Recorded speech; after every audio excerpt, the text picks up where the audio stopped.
Hello everyone welcome to my channel मोर आउ गोटे ब्लॉग को आपण मानू स्वागत। तो आम ए रेडी हो सारीचु जाऊँ आउ थे मंदिर को जगह दर्शन पाई।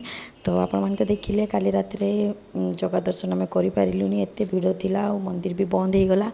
तापर ये मुझे छात उपर को चली आसिली। छात उपर बहुत सुंदर हवा दौला और पाखे समुद्र मध्य थिला।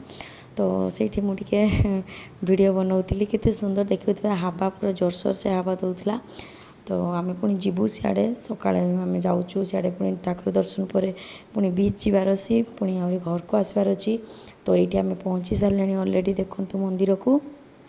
तो ये देखिपे आ बहुत खरा खरा एत मात्रा रे खरा आकाले भी सीटी एत खरा देखिपे एत सका भी आम आसीचे पाखापाखि आम 7:30 आसी पहुँची गले 7:30 8 तथापि आपण मैंने देखिपे बहुत भिड़ माने जगार दर्शन पे लोक राति राति सब माने वेट कर मंदिर खोला हेले देखा करेंगे बोली ताकू। तो समस्ते जो मैंने लाइन थे से तो दर्शन कर पड़े कि आहरी भी लोक आसीगले बहुत सारा। तो ये आम जाऊँ दर्शन करूँ। तो देखिपे आपड़ एत खरा आ जमा भी खरा सही भी हो न थाए।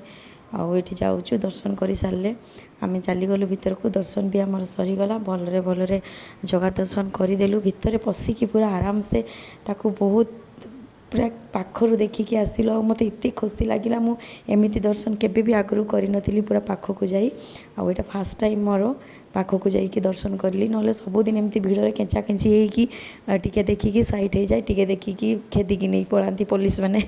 तो यहाँ मोर भल था माने मुझे मत हैप्पी फिल कली मु जा हो पाखर मु प्रभु को दर्शन कली। तो दर्शन कर सारी आम ए बाहर को पलि आसिलु टे बाहर बुलाबुली कलु फोटो वीडियो टे कलु फोटो उठेलु।